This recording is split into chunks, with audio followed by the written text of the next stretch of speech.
Jeigu paklausysi skempų dainų ar bet ką aš produsuoju, visą laiką būna dvi formos. Tai yra posmas, prienis, kažkas pasikeičia, prienis, viso gero. Tai yra, tipo A, B, C. Kam taisytai, kas nesugadintų. Jo, ir tai yra kartais nuo priedinio pradedi, jeigu ten būna taip, bet tiesiog yra tam tikra forma ir kai tu dainą darai, ten turi du rifus, iš karto yra aišku, dėl to man tos dainos ir greitai, nes ten yra du rifai, tai yra aišku, čia bus posmas, čia yra prienis. Ok, pam, dabar reikia kažką pakeisti. Savaime tai yra akordai tokie, tai mums čia reikia kažkur. Arba paliekam ant tų pačių akordų, bet tiesiog tada jau aranžuoti kažką ten. Arba nuėmi, arba pridedi, arba ten kažkokius ten. Tiesiog. Tai iš esmės labai, kaip čia sakyti, viskas labai turi savo, kaip čia sakyti.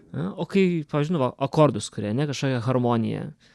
Mastai teoriškai, kas čia turi būti, ar tai yra toksai laisvesnio polė, kad tiesiog ieškai skambesio?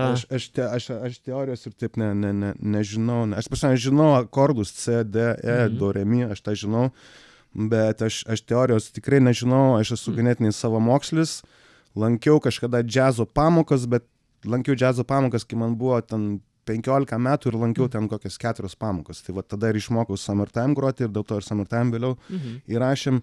Bet aš neturiu tų pagrindų, ta prasme, kad jeigu čia dabar tai aš iš jausmo, aš viską iš jausmo darau ir aš ir išmokau groti iš jausmo, išmokau prodiusuoti iš jausmo.